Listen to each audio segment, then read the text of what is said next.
मेरा नाम ताबिश है और मेरा ताल्लुक रावलपिंडी से है। साल 2017 की बात है, जब मैं कॉलेज आता था। मुझे एक लड़की बहुत पसंद आई। मैं रोज उसके कॉलेज के बाहर खड़ा रहता, सिर्फ एक नज़र उसके दीदार के लिए। जब उसको छुट्टी होती, मैं फौरन उसके कॉलेज के बाहर खड़ा हो जाता और उसको देखता ही रहता। इस बात का उसको इल्म हो गया। पहले तो वो मुझे इग्नोर करती रही, लेकिन बाद में उसने भी इजहार कर दिया और हम दोनों बात करने लगे और हमें एक दूसरे से मोहब्बत हो गई।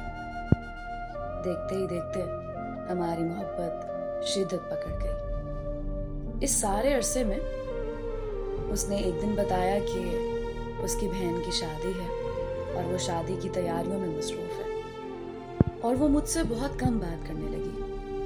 मैंने भी समझा कि मसरूफ होगी। मेरी यूनिवर्सिटी स्टार्ट हो गई और मैं वहाँ मसरूफ हो गया।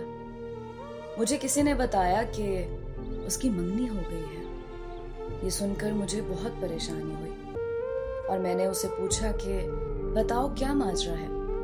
उसने कहा ऐसा कुछ नहीं है, तुमने गलत सुना है।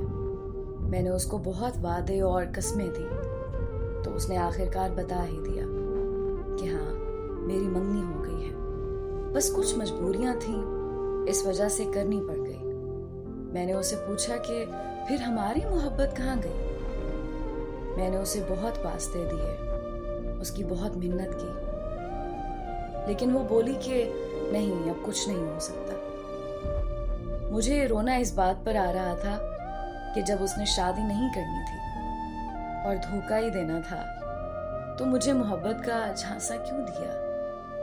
वो तो शादी करके आगे बढ़ गई, लेकिन मैं अभी भी वही हूँ, अकेला और तन्हा। अब इंसानों से एतबार ही उठ गया है। मैं तमाम लड़कों से कहूँगा कि खुदारा अपने वालिदैन से किसी अनजान लड़की के लिए झगड़ा मत करो, क्योंकि आपको लड़कियां तो मिल जाएंगी, लेकिन वालिदैन सिर्फ एक बार ही मिलते हैं। मैंने उसके लिए पता नहीं कितना परेशान किया अपने वालिदैन को और हर रिश्ते से झगड़ा, लड़ाई की, लेकिन क्या मिला? कुछ भी तो नहीं। अब सिवाय पछतावे और टेंशन के कुछ भी नहीं है मेरी जिंदगी।